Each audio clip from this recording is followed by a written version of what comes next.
நாட்டு நலன் கருதி மத்தியிலே நல்லாட்சி அமைய தேசப்பற்றோடு கூடிய கட்சிகள் கூட்டணியிலே இடம்பெற வேண்டும் என்பது தமிழ் மாநில காங்கிரஸ் கட்சியினுடைய வேண்டுகோளாக இருக்கிறது என்பதை தெரிவிக்க விரும்புகிறேன். மாநில கட்சிகள் நாட்டின் மீது அக்கறை கொண்ட கட்சியாக செயல்படக்கூடிய முக்கிய தருணம் இது என்று நான் குறிப்பிட விரும்புகிறேன். குறிப்பாக மூன்றாவது முறையாக பிரதமர் மோடி அவர்களது தலைமையிலே மத்தியிலே ஆட்சி தொடர, நாட்டினுடைய வளர்ச்சி பாதுகாப்பு தொடர மாநில கட்சிகள் சிந்தித்து செயல்பட்டு நல்ல முடிவுகளை தேசப்பற்றோடு நாட்டு நலன் கருதி எடுக்க வேண்டும் என்று தமாக மீண்டும் வலியுறுத்துகிறது.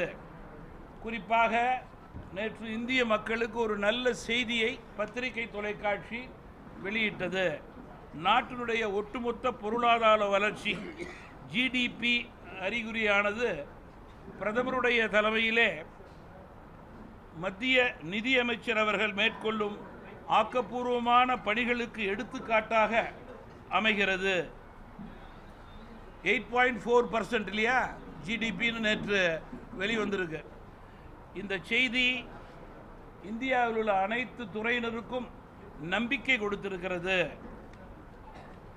இது தொடரும், நாடு வளரும், சிறக்கும், உயரும்.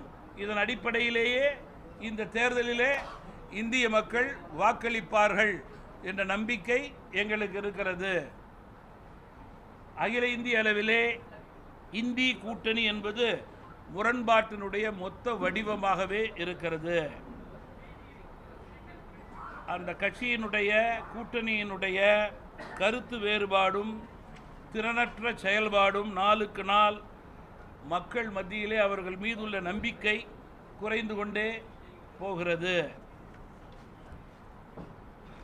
தமிழகத்திலே போதைப் பொருட்கள் விற்பனை, கடத்தல், பதுக்கல் நீடித்து கொண்டே இருக்கிறது. இதனை தடுக்க முடியாத அரசாக திமுக அரசு செயல்பட்டு கொண்டிருக்கிறது. இதனால் பெருமளவு மாணவர்களும் இளைஞர்களும் பாதிக்கப்படுகிறார்கள். மக்கள் பாராளுமன்ற தேர்தலிலே இது போன்ற தவறான முறையிலே போதைப் பொருளை தடுக்க முடியாத அரசுக்கு பாடம் புகட்ட வேண்டும் என்று கேட்டுக்கொள்ள விரும்புகிறேன்.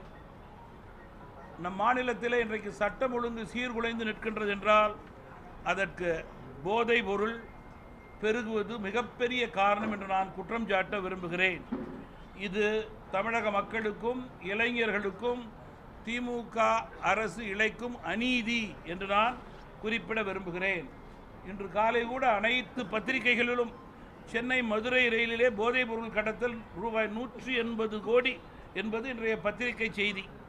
இதனுடைய தொடர்ச்சி ஆழமானதாக இருப்பதாகவே நான் கருதுகிறேன். இதனை தமிழக அரசு கண்காணிக்க தவறுகிறது.